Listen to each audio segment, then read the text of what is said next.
Welcome to the show, everybody. This is the Farsi Show presented by MyBookie, mybookie.ag. Lovely to have you along for the ride. Thanks for joining me. So much to get into today. We got Joel Embiid news regarding his knee surgery. It was a success.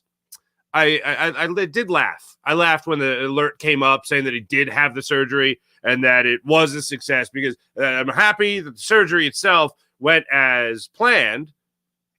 But in order for this to be any sort of success, we got to see the big man come back. We got to see the big man play. We got to see the big man play well. We got to see the big man be in shape. We got to see the big man come back and play first round, second round, and then get into the third round, and then the NBA Finals. So the word success, I'm going to hold off on there for a little bit there. We got Jason Kelce news to discuss. Now, I have been, as I like to say, following the bouncing ball when it comes to Jason Kelce this offseason.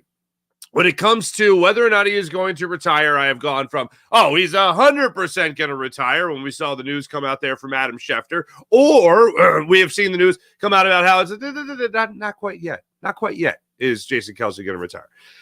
Ever since the Adam Schefter tweet, my expectation for Jason Kelce to retire and play next year or play next year, it has been all about Jason Kelce playing.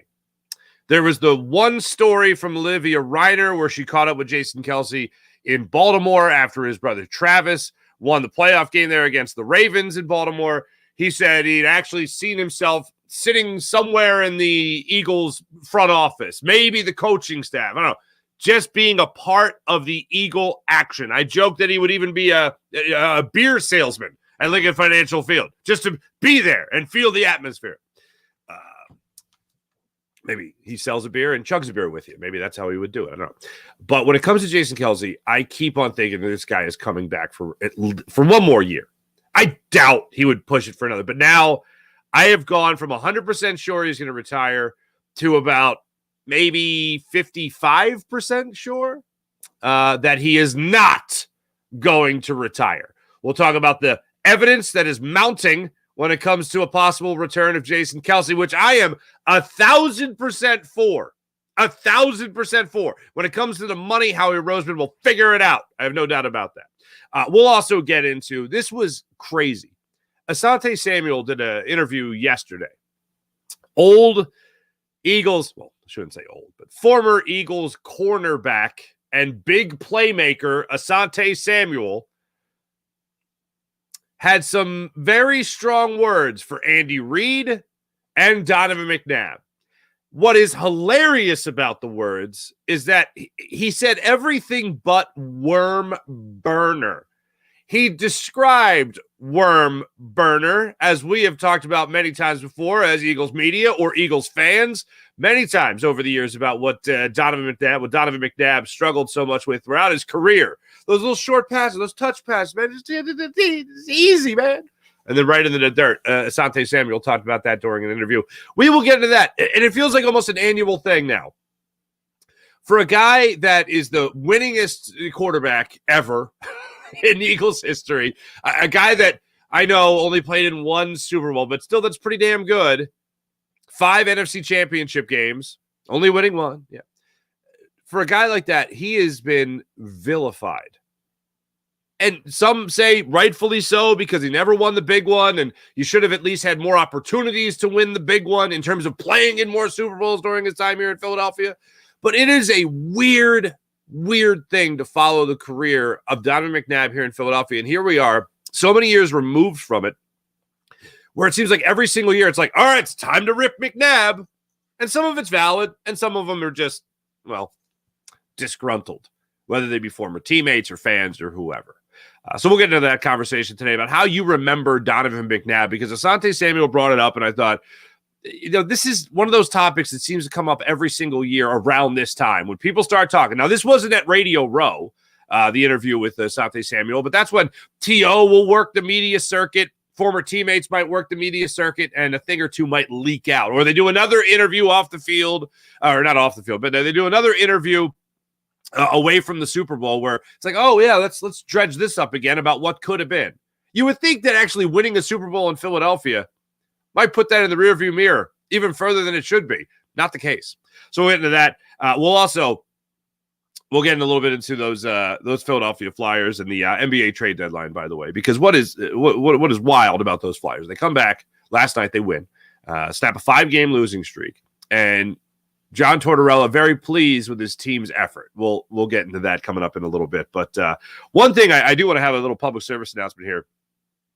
When it comes to the NBA trade deadline, there's been a lot of talk and a lot of discussion about Joel Embiid and his knee, and rightfully so. I don't want the 76ers to do a damn thing. If Joel Embiid is not progressing well after this surgery, if Joel Embiid is having issues and is not going to be it's not going to be looking good in 4 weeks when he goes and gets reevaluated, which is what the Sixers are looking for right now. In 4 weeks, about a month, he's going to be reevaluated, and we'll see where they are. I don't want them to do anything. There's nothing they can do until they know the status of his injury. And if it's up to me, I think you just have to ride Tyrese Maxey. If that means that the Sixers are barely getting into the playoffs, then that means the Sixers are barely getting into the playoffs. If this means that we have to have another year of a stand pat year, if we have to have another year of this is just Joel and the continued maturation of Tyrese Maxey, and then maybe you trade Tobias Harris, you get something. If that's what it's going to take, that's what it's going to take. Because I don't want, after all the crap we have been through as a fan base for the Philadelphia 76ers, all we have been through from the 10-win season to 18, 19 wins and the whole process, and another meniscus injury, and oh my God, the Brian Colangelo and Jerry Colangelo saga here in Philadelphia. All we've been through, and even before the process, like Tony DeLeo being here in Philadelphia, like all the stuff we have been through that just doesn't really, wait, hold on a second, huh? I don't want now in the most crucial points for a huge panic button to be hit. Well, just got to make a trade. We got to do something to it now. No, thank you. That would be a huge turnoff for me. And I think the rest of the 76ers fan base. So as boring as it might be, I think the Sixers are going to have to stand pat when it comes to this Philadelphia 76ers team. All right, let's get into this stuff, shall we? I don't know where you guys are at as far as Jason Kelce goes. I know that Bill Colarulo, friend of mine, is talking a lot about Jason Kelce and what it could cost the team if he does come back, and how he doesn't want him to come back because of the money and what they need to do. They need to turn the page to go to Cam Jurgens at center and Tyler Steen take over at right guard. Like that's the fallout plan right now. If Jason Kelce, in fact, does not retire, it's going to push all that back for everybody else. And Cam Jurgens would take over that center position, and Tyler Steen would most likely, as of right now, be your right guard. Jason Kelce is an all-pro. He is a Hall of Fame center. We know the value he has here in Philadelphia with the community, which is top-notch, none better. I don't see any reason, other than what you could squeeze financially out of this, for him to not come back. If he wants to come back, I believe the door will be wide open for him to come back. If the door is open for Brandon Graham even a little bit, the door is going to be open for Jason Kelce. And you're talking about potentially with Brandon Graham going around the league minimum for a veteran to come back versus, $10 to $12 million that could be coming back with Jason Kelce. So there's a little bit of a difference there, a little bit more of a commitment. But if what you're telling me is out of that, you are still going to have the best center in the NFL, and if not the best, maybe second, at worst third, anchoring the best offensive line in football, I am taking that action. I want that to happen. And since the report came out from Adam Schefter, and I remember even putting it out there when the New Heights podcast came out following the loss to the Buccaneers, and just repeating what Jay-Z, according to Jason Kelce, maybe not so fast to that retirement. He's still got to think about it. He said he wasn't in a position to announce anything to the team that was going to be firm, because you can't make that type of decision when you're riding a low, unfortunately, losing in the first round of the playoffs when expectations for this Eagles team going into the season were so high. So then he backs off it and he says, hold on a second, I'm not retiring just yet. Everyone just take a breather and give me a second. I'm not making any firm decision right now. Then we continue to follow the story as the offseason progresses. And barely the offseason. The Super Bowl is Sunday. And already we have reason to believe that Jason Kelce is going to come back. We get the story from Olivia Reiner, where for the first time we see Jason Kelce mention something inside the world of football that is not playing football. And that got me a little worried. But even before that was written in the story, Jason Kelce came out and talked about how much he's intrigued by the coordinator hires, whether that be Vic Fangio, whether that be Kellen Moore, who the Eagles finally officially announced 2 days ago as their offensive coordinator. He's intrigued about what this team could do. I still find that fascinating. And then I want to say Rossi Takes, I believe is her name. She posts hilarious videos on TikTok and Instagram. And she's there at the Pro Bowl, and she's talking to Jason Kelce, and he's signing autographs from people. And she says, "For the love of football, please don't retire." And he says, "I'm going to try hard not to." Okay. The fact that he even said anything on the retirement front in that kind of setting is funny and odd, but he said it. And he said, "I'm trying hard not to." That's what he said over the weekend before the Pro Bowl and the Pro Bowl games, he said. I just think it's still very much nagging at him. And then on opening media night, opening night of the Super Bowl, Travis Kelce is addressing the media. In between all the questions of Taylor Swift, he gets asked about, of course, his brother and podcast partner, Jason Kelce, and whether or not it's going to retire. And Travis Kelce even says I think he's got more football left in him. This is all signs pointing to him returning to the Philadelphia Eagles to play center for at least one more year here in Philadelphia. If that's not at least a good start to the offseason, I don't know what is. The fact that you maintain your center that is still playing. Like, let's just forget about it for a second, how old he is. Let's forget about what he means to the city, the sentimental value of a Jason Kelce being on your offensive line here. He's great. He's a great player. And if you're going to have that back and you know that you still have that one position solidified when you could have all these other positions lost in free agency and you have to start over at these other positions, but you know you have Jason Kelce back, check that one box, baby, because you're at least set at that one position. And as we continue to follow this, it's now at the point, if I'm 55% that he is going to return now, that's one hell of a flip from 100 to 55%. 100%, no, he's retiring. 55% he's not.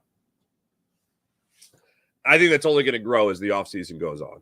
The only thing I'll be really looking for now throughout the offseason is whether or not Jason Kelce is going to announce, hey, big event coming up. If we see anything from Jason Kelce from now until the new league year, if we see anything in March, if we see anything from Jason Kelce, it's going to be that announces a big party or a big even charity event or whatever, I'm going to be nervous. Because as we've talked about before, that's going to be, ooh, baby, that's going to be whether he does something. Because Jason Kelce's not going to do something small. He's not going to do something quiet. He's not going to do something that's going to be in the realm of, oh, well, by the way, I retired, and here's a little post about it. No. It's going to be a party, baby. Might be disguised as just a New Heights podcast, a live taping somewhere. At the Fillmore, I don't know. I'm just throwing out ideas. But if I see him announce something huge like that, then I'm going to be like, that's when he could announce a retirement. Don't like that.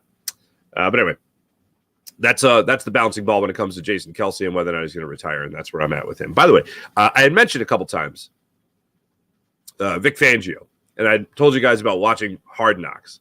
I went back and I watched in-season Hard Knocks, and I was waiting for something. Just give me something on Vic Fangio. Give me something on what type of coach he is. Give me a little behind-the-scenes look. Tell me something I don't know. And not much. I told you I was about 3.5 episodes in, and I was like, wow, I haven't even seen. Like, he hasn't even walked by the camera yet. And then sure enough, right at the end of that 4th episode, that he is talking to Mike McDaniel, and they're just talking about nothing in particular. That they're talking about playing the Tennessee Titans and how Derrick Henry's good. Like, okay, well, at least there was a Vic Fangio sighting. And then I continue to watch, and sure enough, in episode 7 of 9 of Hard Knocks, I'm almost done 9, they have like an homage to Vic Fangio and his time as a defensive coordinator in the NFL and his time in the NFL overall. And players are sitting around the table, they're eating dinner, and they're talking about Vic Fangio. And they're saying how they have this like so much respect.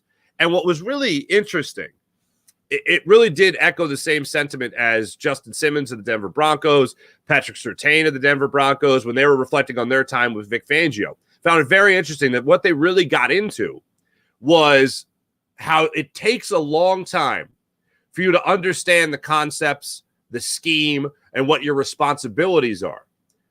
But once you have that down and it becomes second nature, the freedom you have in that type of defense is off the charts.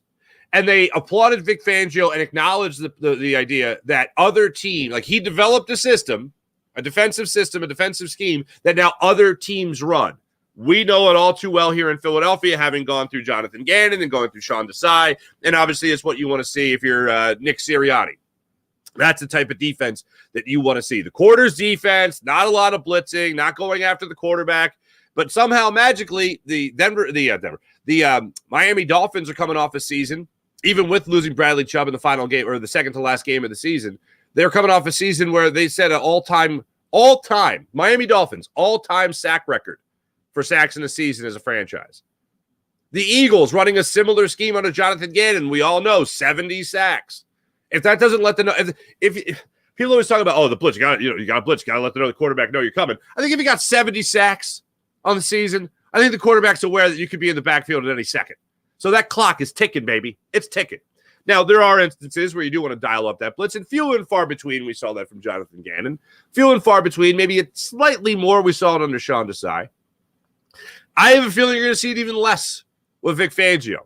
But as I have pointed out, now that you got the guy that's actually designed the scheme, maybe you're going to have even more success getting into the backfield. Maybe. But one of the things that really stuck out to me was that idea of freedom. If you're a defensive back, safety, even a linebacker, and you're in a situation where you're trying to learn this new scheme, which a lot of these Eagles players should already have, the introductory course. They should at least have, the Vic Fangio 101 course under their belt.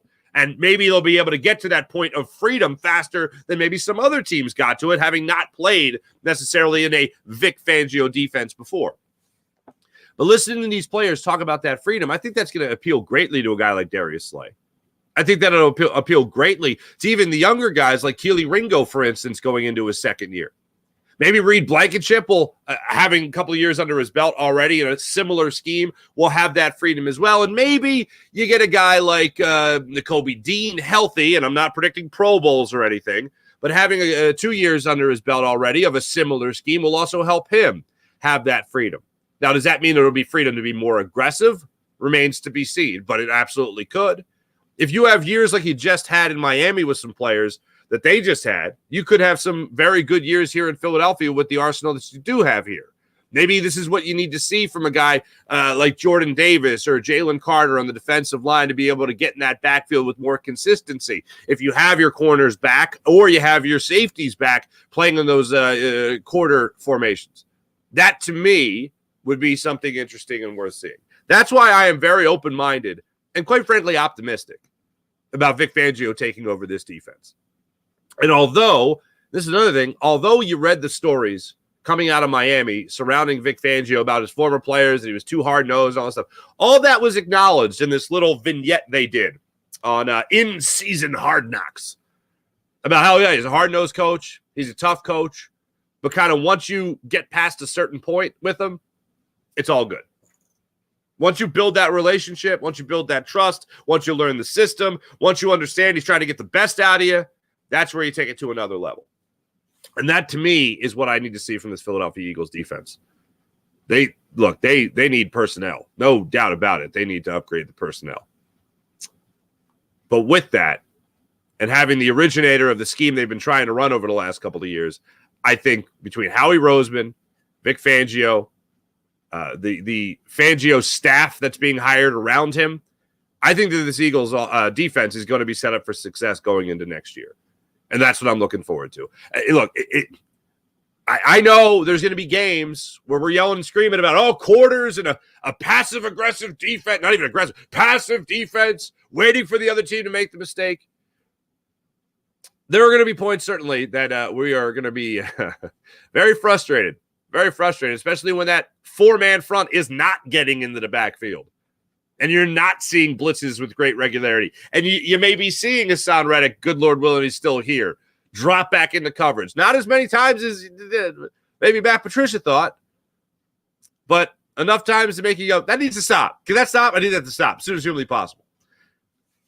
But I, for one, am looking forward to see what comes out of this upcoming season. And for me, with new coordinators, both of whom have a wealth of experience compared to what you just had, we're not even at the Super Bowl yet. And I can't wait for next season to start. Albeit in Sao Paulo, Brazil. I can't wait. I am, especially with Joel Embiid being out, I'm looking forward to baseball season. But I have this feeling with this Eagles team that we're in a situation where it left so much to be desired this season and was such a tease to be at 10-1 and was such a tease to be at 10-3, but supposed to have a cake schedule from that point on. And you still had a shot at being the number one seed. I had this feeling, and I still have it now, that this season left so much to be desired that I'm like, okay, all right, I want to get over it so quick. And I want to move on to the next thing. I want to move on to the next season. And that's not going to happen anytime soon. And when it does happen, our team's going to be in Brazil. when push comes to shove, they're going to be in Brazil.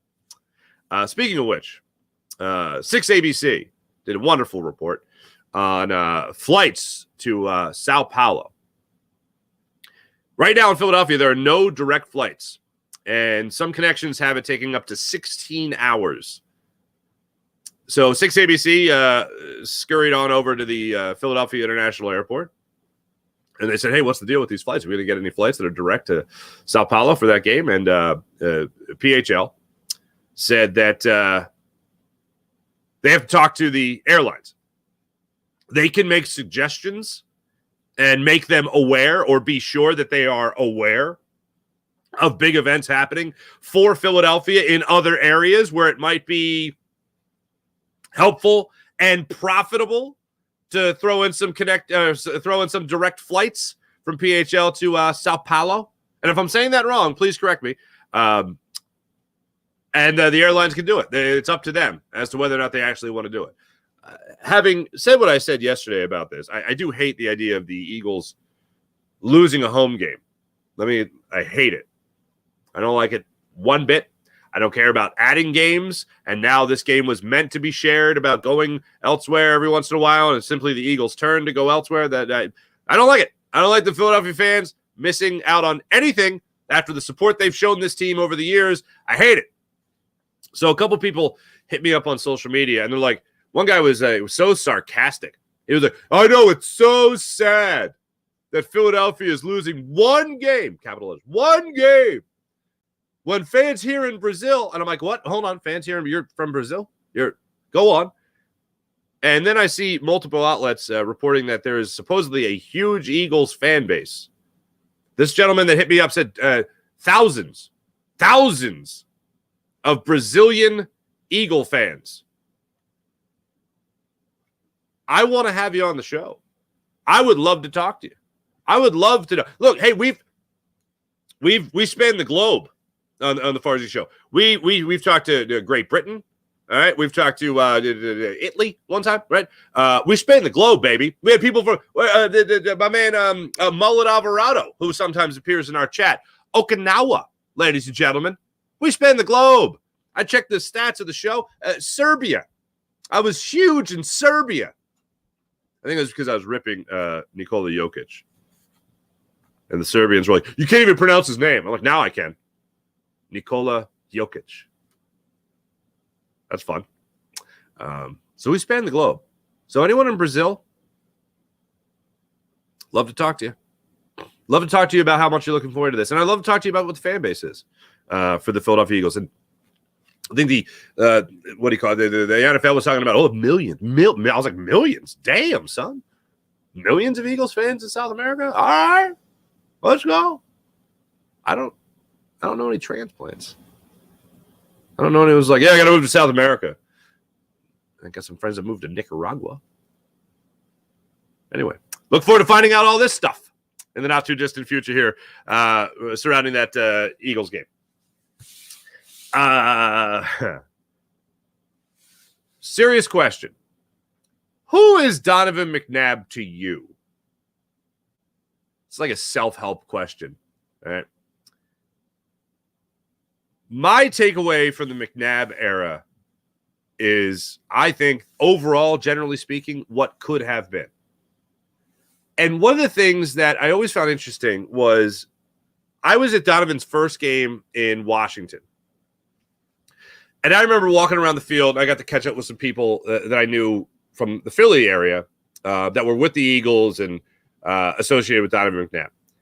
And for Andy Reid being this quarterback guru, quarterback whisperer, and helped Brett Favre, and I think Brett Favre had already won 2 MVPs before Andy Reid was there, if I'm not mistaken, or at least before Andy Reid had anything to do with quarterbacks in Green Bay. He always had this reputation to be this quarterback whisperer. So I'm talking to this person, and they said Donovan has really been coached up here in Washington. He's really been coached up here in Washington. And I thought, okay, that's weird. And they said, yeah, the Andy Reid just never really got his hands on him and coached him up. He always left that to the position coaches.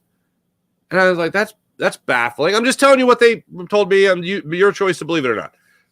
And then, I watched first off, I think that's crazy, but that's the way they feel. Fine. And then I watched that season, as we all did, just kind of watching from afar. And we all saw the game in Detroit where Donovan, during the last 2 minutes of the game, got benched for Rex Grossman to run the 2-minute drill. And I thought, even more so than Terrell Owens, this is the biggest indictment of who Donovan McNabb is, either as a player, as a player. We'll leave it at that, as a player. So T.O.'s whole thing here in Philly was he basically wanted to win more than Donovan, and he wanted to make his money. Can't fault a guy for either of those things.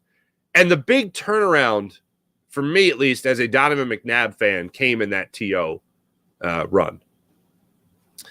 Before T.O. was here in Philadelphia, I thought Donovan McNabb was going to win this team multiple Super Bowls. I mean, watching what he did with Todd Pinkston, watching what he did with James Thrash, watching what he did with a young, inexperienced coach, but who would only get more experienced, I thought Donovan McNabb was. I think most of us thought this guy was going to win multiple Super Bowls. And then the problems that he had during his first couple of years in the league were the same problems he had later on. And they were more magnified because we, of course, were getting more and more impatient. And I remember the last 5 minutes of the Super Bowl, the slow drive down the field, NFL Films catching Bill Belichick saying, hey, we're ahead, right? We're winning. Like, they're behind and they're going slow. Is the scoreboard right? Talk about indicting. Horribly indicting. So you go through that whole stretch. And then stuff hits the fan with T.O. T.O. doesn't have, or Donovan doesn't have T.O.'s back. Donovan takes Brian Westbrook's back. Everyone's telling everyone to shut up. Sit-ups in the driveway. And then T.O.'s gone. McNabb gets the sports hernia. The Reggie White game Monday night. Oh, my God. Where they get blown out by the Seattle Seahawks. I was at that game. It was snowing. That was the only nice part about it. Oh, the halftime ceremony was nice as well. But anyway, and now the rest is history, and it all falls apart. And the Eagles make it back to one more NFC Championship game against the Arizona Cardinals in Arizona. Kurt Warner and the Arizona Cardinals. Asante Samuel does an interview yesterday. And in that interview, he talks about that NFC Championship game. And in that interview, he basically confirms what I had heard all those years ago in Washington from that member of Donovan McNabb's camp, where Donovan wasn't really coached up here. Asante Samuel walks you through practices at the NovaCare complex and continuously sees, going against no defense, just practice, just running routes, whatever, Donovan McNabb continuously throwing the ball in the dirt. Asante Samuel stopped short of saying worm burners, but he says continuously throws the ball in the dirt. So Asante Samuel goes to the head coach, and I give him credit for this. Asante Samuel, according to him, goes to Andy Reid, and he says he starts with himself. He starts talking about the defense, and he says, "And coach, I got to tell you one more thing. Like, other than my defense, our defensive struggles, what we're doing wrong," he goes, "Donovan is just not accurate. Keeps throwing the ball in the dirt on these routes continuously, and it happens in games. Like, when is somebody going to say something to him?" Asante Samuel says this to Andy Reid. No wonder stuff hit the fan with Asante Samuel. But nonetheless, he says this to Andy Reid. Andy Reid's response, according to Asante Samuel, was, "That's your job. That's your job, Asante. That's the leaders on the team's job to talk to Donovan and tell him what's what." I couldn't believe my... First off, do you buy that story? Because I buy that story. I find that too crazy for Asante Samuel to just make up. And Asante Samuel has a lot of Terrell Owens in him where he can't tell a lie. It's one of those deals. It's like, I can't not... Like, I've been told by people that before Asante Samuel essentially lit himself on fire as a Philadelphia Eagle and got dealt, and he did that whole speech in his locker about big playmaking ability. If they're tired of my big playmaking ability, then yeah, go ahead and move on from me. Right before that conversation happened, right before that locker room session happened, a member of the Eagles PR staff at the time, is no longer with the team, went up to Asante and was like, "All right, Asante, here's the deal. You're gonna get asked all these questions about your time here in Philadelphia and if we're trading you, if we're gonna release you, if we're gonna let you go, whatever. And just walk the straight and path, just walk the straight and arrow. Don't just talk about football and say, I don't want to get in that right now." And Asante was like, "Oh yeah, okay, yeah, okay, totally, absolutely, yeah, no, I can see that, absolutely." And then takes 3 steps to his locker, media frenzy. "Hey, Asante, are you gonna be here in the next couple of weeks? If they're tired of my big playmaking ability, I guess they're gonna move on from." It's just like, you don't give a damn, man. You just want to tell the truth. And hey, look, for someone in my position, I love that. So taking all that into account, I don't think he's just making up some story about Andy Reid not wanting to coach up or coach hard Donovan McNabb. And it also makes sense for all us that watched Donovan McNabb for as long as he was here in Philadelphia. Did you get the sense that the guy was had the thick skin? Did you get that sense? I didn't get that sense. Booed at the draft. The T.O. debacle. Donovan, by multiple accounts, being jealous of the love that T.O. was getting. It started off beautifully. I was there at training camp. A lot of you guys were at training camp as well up at Lehigh. Donovan standing next to T.O. on the sidelines, dusted off his shoulders, like, "Hey, keep my man fresh here. Keep my man fresh. Keep my man 100%. It started off beautiful. Oh, so gorgeous, so wonderful. First play of a game in preseason, deep ball down the sideline to Terrell Owens. First play of the regular season, deep ball down the line to Terrell Owens. Oh, my goodness gracious. Taking it to the Giants that year. A very young Eli Manning coming into the game for Kurt Warner, who was with the Giants at the time. It was a beautiful thing. And then it just went, oh, what the hell? That was the turning point for me. I was like, this guy could do anything to, we're screwed. And Asante Samuel talked about how Donovan was not coached hard here. And if they were, this is his big point, this is where he drops the hammer, could have won multiple Super Bowls if Donovan McNabb was coached up here in Philadelphia. If Andy Reid coached Donovan McNabb hard, Eagles have multiple Super Bowls. The thing that I disagree with is that I don't think Donovan was the type of guy to get coached hard. I mean, there are quarterbacks in the NFL, and I've heard Bill Parcells talk about this plenty of times, where you have 2 different types of quarterbacks. It's really 2 different types of athletes. You have some guys that you need to coddle, for lack of a better term. Some guy, hey, this is what you need to do. We're working on it, and you're going to get there, and you're going to do it, and you're going to be great. And there's the other guys where you're just like, what the hell, man? How do you not make that throw? I don't think Donovan is the option 2. But when I look back on that era, what always comes back to me is the shift, in my opinion, to Donovan McNabb. And then, of course, the thought of what could have been. I've heard from, look, everybody heard John Runyon and Hank Honeybun Fraley talking about Donovan throwing up in the huddle in the Super Bowl. I have a lot of friends that were on the production crew of that Super Bowl who verify the story. A lot of camera angles of Donovan either dry heaving or throwing up, flat out throwing up in the huddle. So as far as I'm concerned, that happened. It's not just some story. It's not just some hot take from somebody about what happened. It's verified. That story, what happened with the fallout from T.O. after that season, coming up short again in another NFC Championship game, it still leaves me at what could have been. And ultimately, my overall view of Donovan McNabb is somebody that really loved football, but loved more what football brought him. And it really comes down to the idea of the desire to win. I think Donovan was always a person here in Philadelphia that, wanted to win, but didn't hate losing. And there are certain guys that you watch come through this city that oh, man, the idea of a loss, that just kills them. Yeah, winning's nice if it happens. But losing, I can take it. I don't know. I never got the sense with Donovan McNabb when he was here in Philly that it was like, do or die, this for all the marbles. And the reason is because in the biggest moment of his career, slow-paced drive downfield. And when he got benched in the final 2 minutes for Rex Grossman when he was with the Washington football team, right? When that happened, I was like, oh, my God. Like totally not Andy Reid's fault in the last 5 minutes of the Super Bowl. Rehashing these wonderful memories we have as Philadelphia sports fans. Thanks, Asante. Much appreciated. My overall takeaway. That's my overall takeaway of the Donovan McNabb era in Philadelphia. So what is your takeaway? Where are you at when it comes to Donovan McNabb and his time here in Philadelphia? Where does it leave you? Let me know in the comments. I mentioned earlier the successful surgery of Joel Embiid. A lot of people have gotten into this topic, and rightfully so.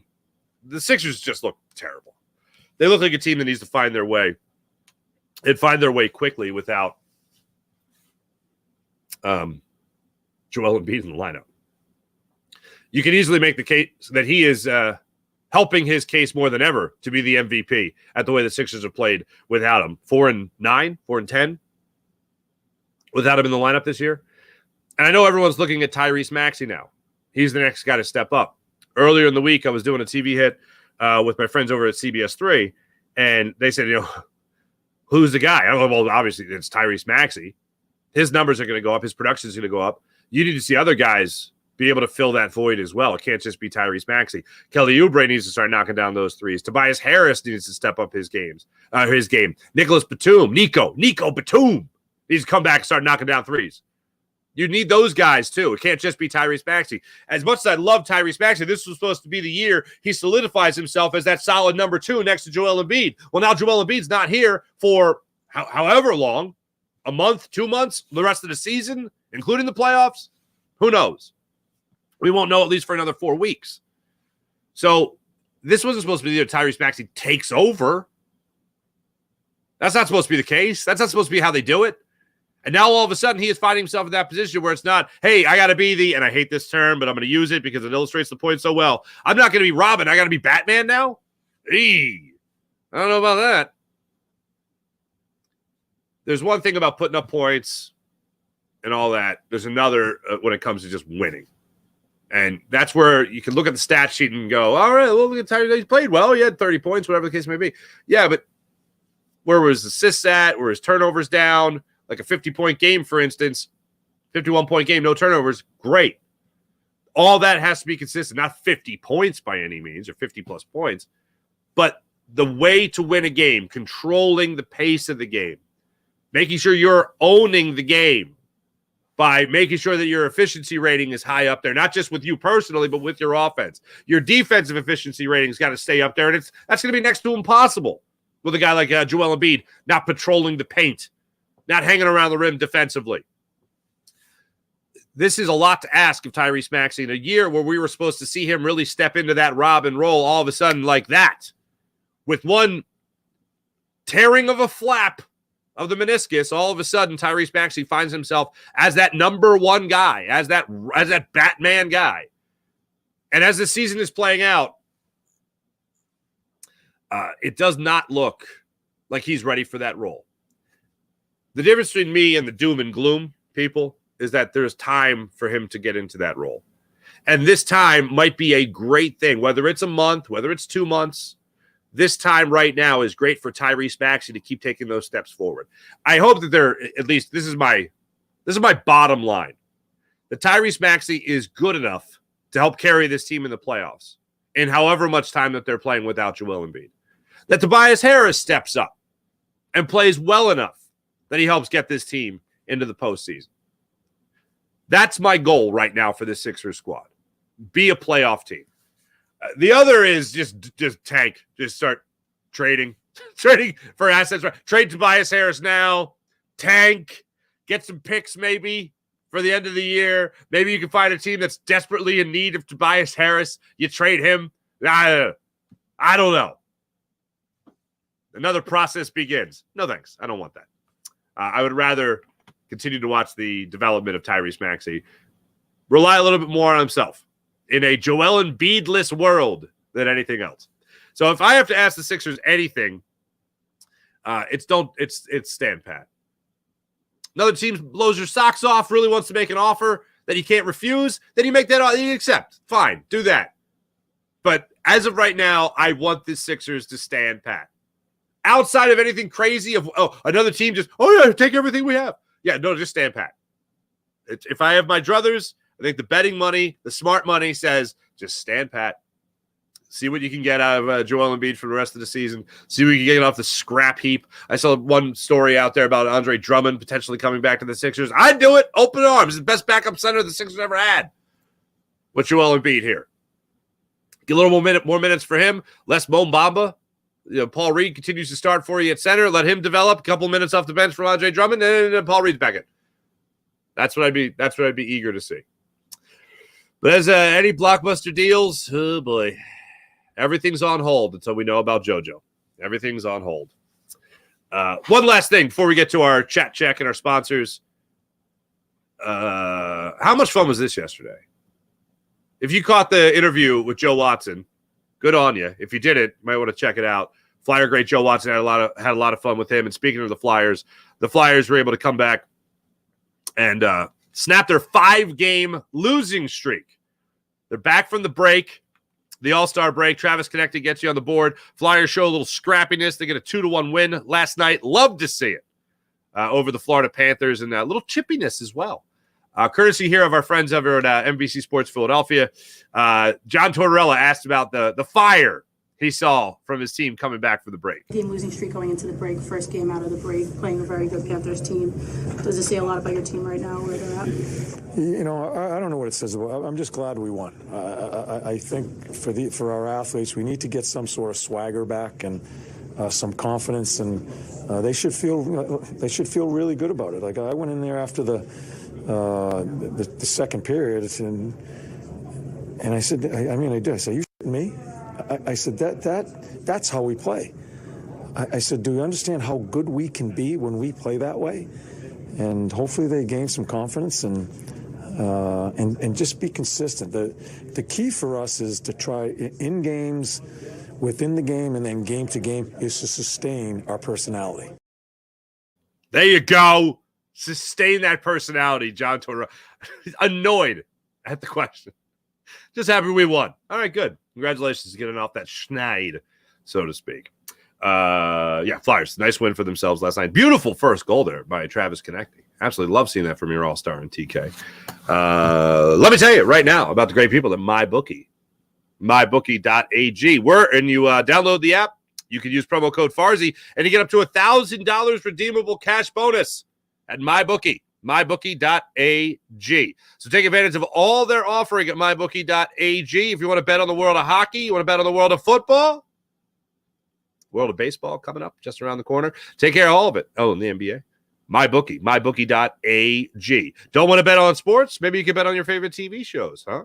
Maybe you could also bet on the world of politics. Oh, that's fun. Do that at MyBookie, mybookie.ag. Download the app, use promo code Farsi, and get up to $1,000 redeemable cash bonus at mybookie.ag. How about the Game Time app, ladies and gentlemen? You want to get to the game? Game Time app. Download the Game Time app to your phone. Use promo code Farsi, and you'll get $20 off your first purchase. Last-minute ticket deals, flash ticket deals. View your seat at the venue before you buy. And how about this? All-in pricing. So that when you go to check out, it's not like $50 in service fee. What? No. All in at the Game Time app. Download the Game Time app to your phone. Use promo code Farsi. Get $20 off your first purchase. And how about the Game Time guarantee? Find tickets on the Game Time app. Find tickets elsewhere for less. Game Time app will get you back 110% of the difference. That's the Game Time guarantee right there. So download the Game Time app to your phone. Use promo code Farsi when you create an account. $20 off your first purchase. And not too shabby at the Game Time app. Excuse me. How about PHL Sports Nation, Philadelphia Sports Nation, enhancing your Philadelphia sports fan experience across all social media and blogs. That's PHLSportsNation.com. Let's get into the chat check and see how you beautiful people are doing on this fine, fine day. Eric Wisniewski, what's going on? Kelce should be an Eagles head. Kelce should be an Eagles head coach right now, says Eric Wisniewski. Here's the thing, Eric. I would love it. Just like I'd like to see one day Chase Utley be the Phillies manager. Okay. He's got 3 little girls, 3 little kids, right? He's building the mansion we've all heard about, right? He's got one hell of a career lined up for himself after his playing career is over. I don't know, other than some sort of advisory role in the front office, I don't know. I don't think he wants to do anything that is going to make him be away from his family a lot. And coaching is going to make him be away from his family a lot. Maybe down the line. But young kids, I'll tell you this. The biggest thing that I think about as a father of young kids, I'll say who told me, is my old boss, Fred Godelli, Sunday Night Football.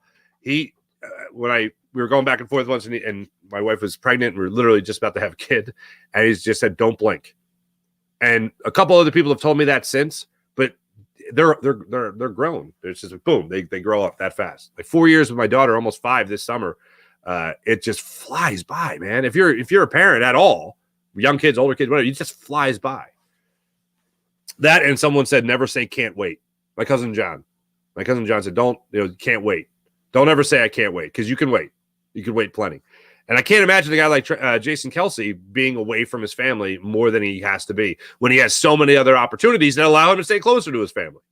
Does the show in his den, New Heights podcast, with his brother from his den, and every once in a while, and I know this feeling, his daughter crashes the podcast. Yeah, the coaching thing, I don't think he's going to do. I would see him more in an advisory role. Buddy Christ. This is the greatest thing I've ever seen from Buddy Christ. Good morning, worm burners. I like McNabb, says Eric. You know what's fun? I like McNabb too, but it's just, I don't know. Maybe I don't like McNabb. Maybe I don't. 5 will always love you, Philadelphia. Thank you, Shane. I remember McNabb throwing up at the Super. There we go, Eric. Shane Mack of Minnesota Twins fame. That was the guy's name, right? Shane Mack. I was a wee kid. Shane Mack. That was a bit. Yeah, Shane Mack. All right, now I'm going to go down a rabbit hole. We got early 90s baseball references here. Please tell me you're a Shane Mack fan and that is not your real name. Shane Mack, late 80s.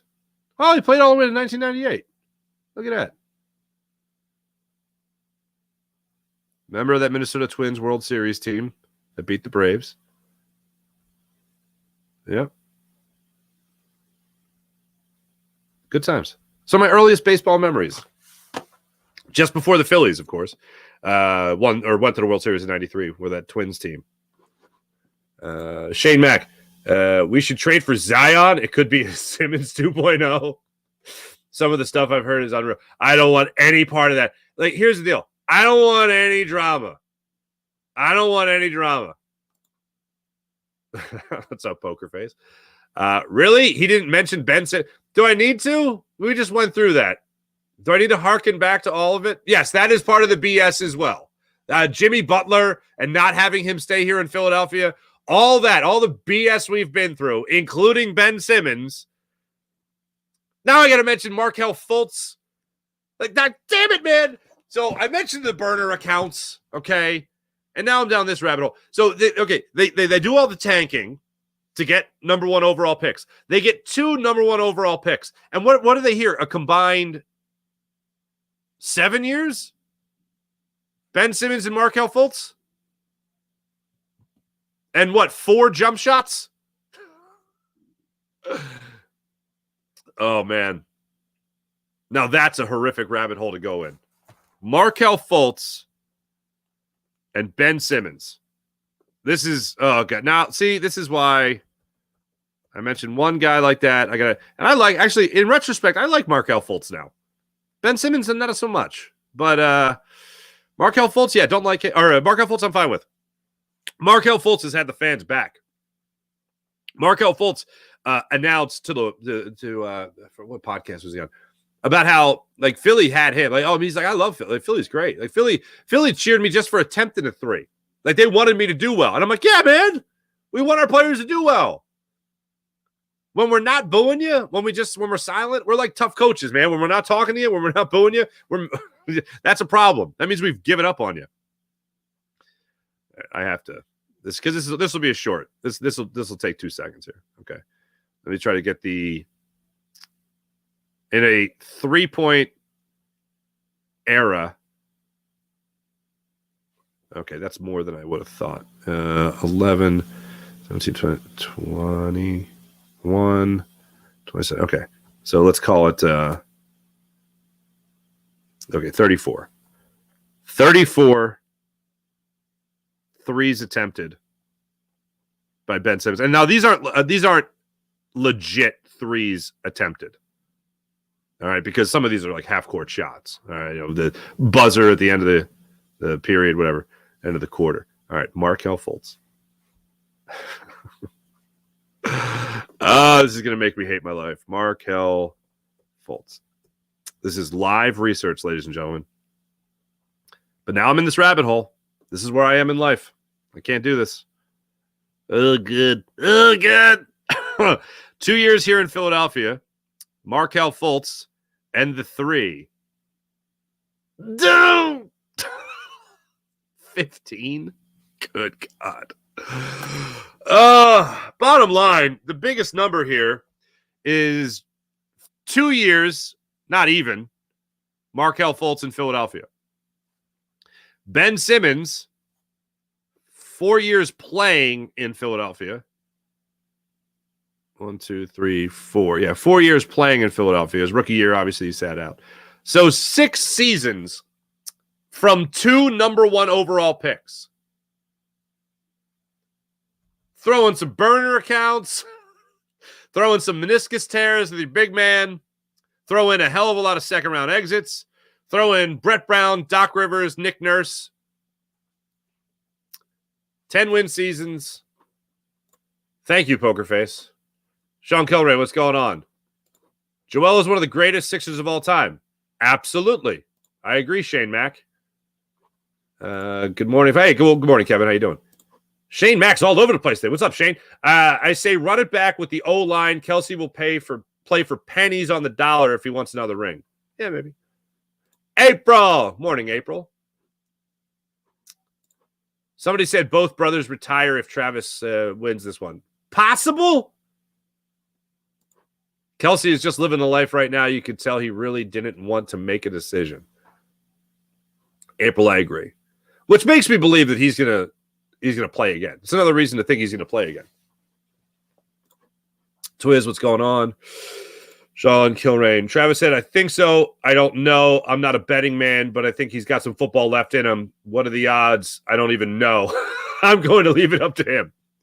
The thing is, I'm not a betting man, but I think he's got some football left in him. Yeah, I think he's got football left in him.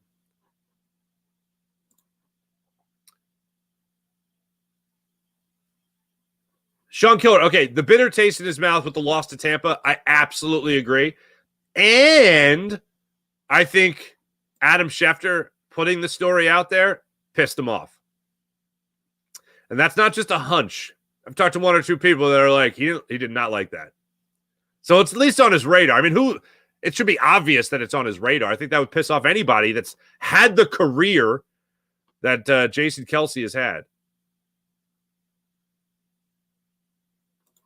Oh, this is interesting. Eric, Hurts will be 8 turnovers less and 3 more passing touchdowns. Okay, all right. Twiz, don't matter what scheme you run if you don't tackle well. So true. So here's the thing, Twiz, and here's something I haven't heard many other people talk about. But one of the first things I said about a Vic Fangio defense isn't about quarters. It's not about a lack of pressure. It's about discipline. And what I remember, especially watching the San Francisco teams that he had, that he made it to a Super Bowl with, made it to multiple NFC championship games, those defenses were so disciplined. Guys stayed in their lane. Guys made tackles. Guys were aggressive to the ball carrier, not tentative, not hesitant, which is, we all know when you get burned. Above anything else, sack numbers, whatever, what I am looking forward to is seeing if Vic Fangio can instill that discipline in these players. James Bradbury. That's what I'm looking forward to. That's what I want to see. April Farsi, the new Mr. Worldwide. Yeah, absolutely. McNabb, the grounds crew nightmare. That's who he was to you, Twiz. McNabb, to me, is the guy who threw up and then lost the Super Bowl throwing passes the guy's feet. Example, Chad Lewis. Oof.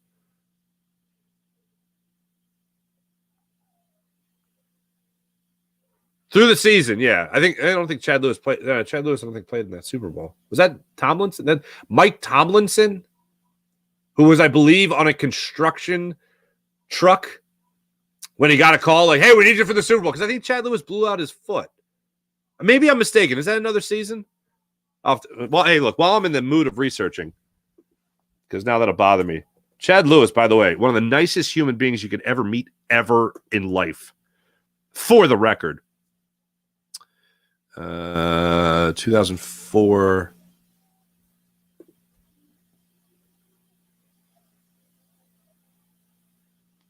And 2005 season, regular season.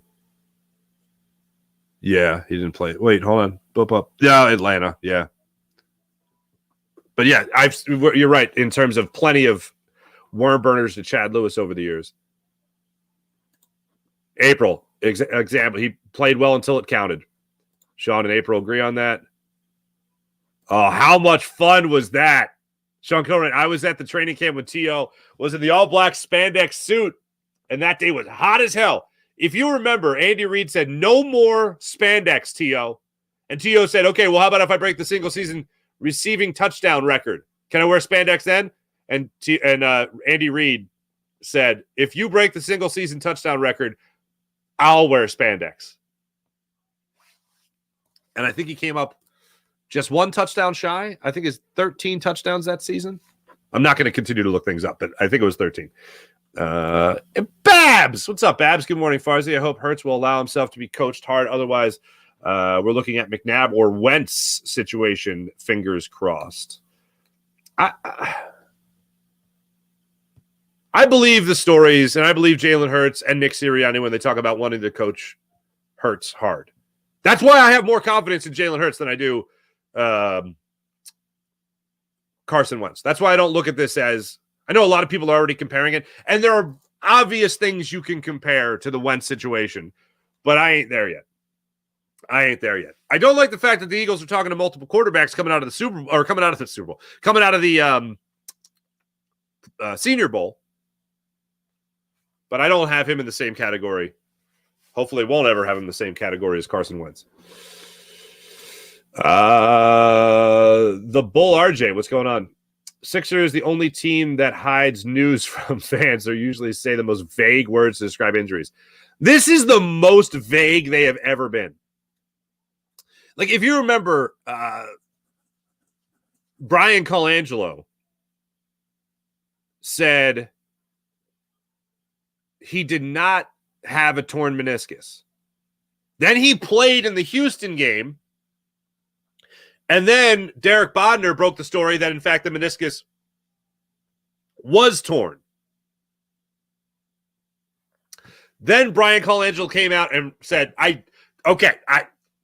right, maybe it was torn, more or less. But then he said, but the tear was so acute. So there was a tear, and you're telling us there wasn't a tear. If there's a tear, you got to tell us there's a tear. Don't tell us there's no tear. If there's a tear, there was a tear.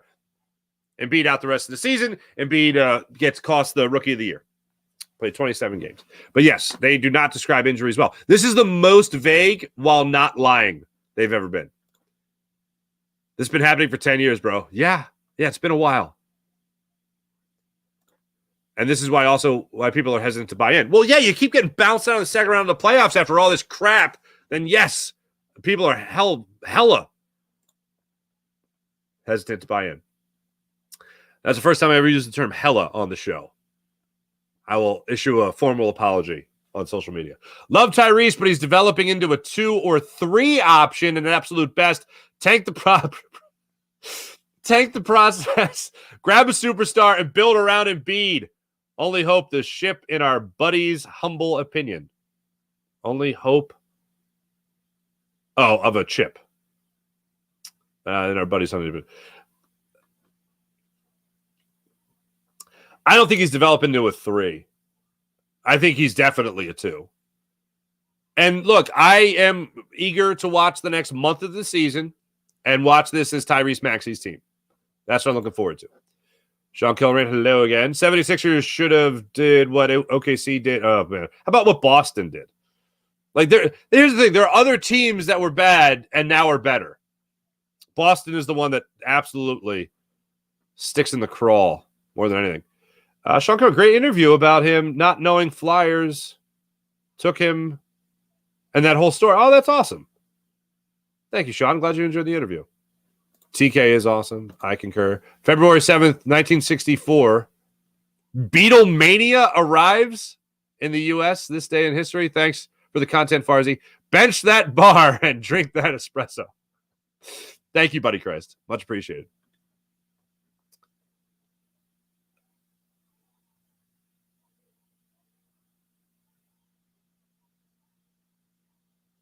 Oh, that's nice. Oh, Wine Niners. Bill texted me that you enjoyed the interview, or he said that someone in the comments said it was a good interview with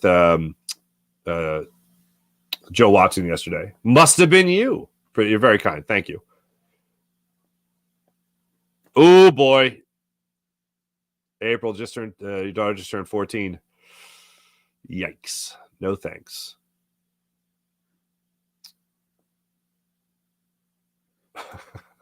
Ben Simmons looks for his next Instagram backdrop. Very true.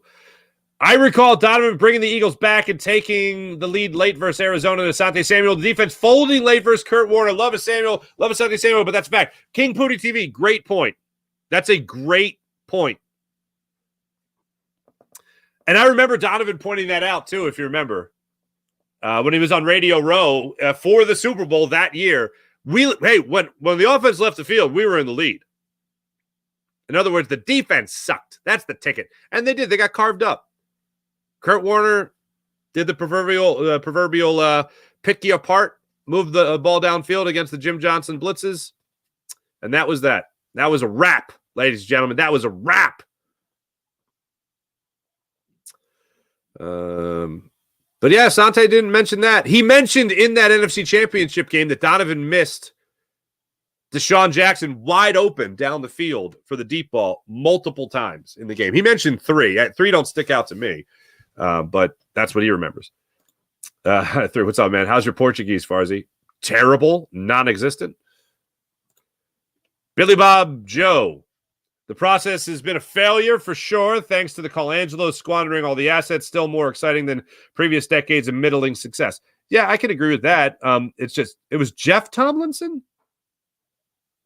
Okay. But the process has been a failure. Yep, I agree. Plus, he gets a free trip to Brazil. Jeff Tomlinson. Was that his name? Jeff Tomlinson? I'm not looking it up. I'm going to trust you. It was Jeff Tomlinson. Broke foot in the... Yeah.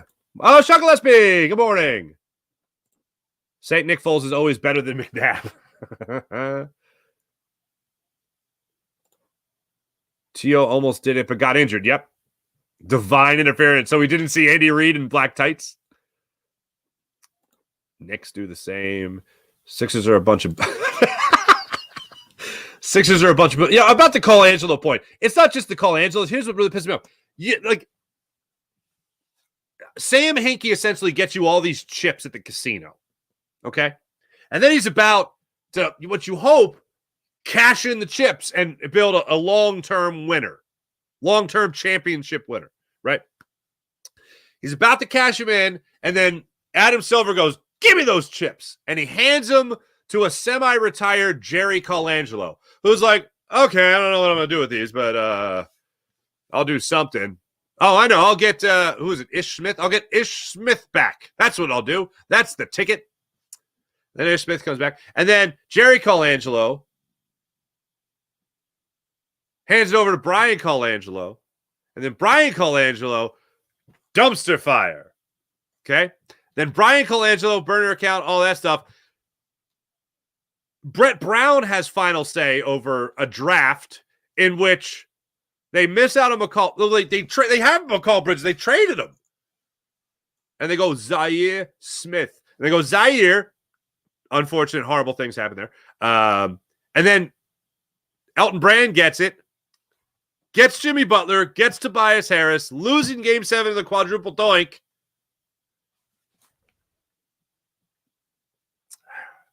And then before you know it, Daryl Morey's here. That's a lot of changing of the guard with a lot of chips. And I like that I left the Sixers or boobs up there on the screen at the time. Farzi, can you remind me what Brian Johnson's offense did to Fangio's defense a few months ago? Torched him.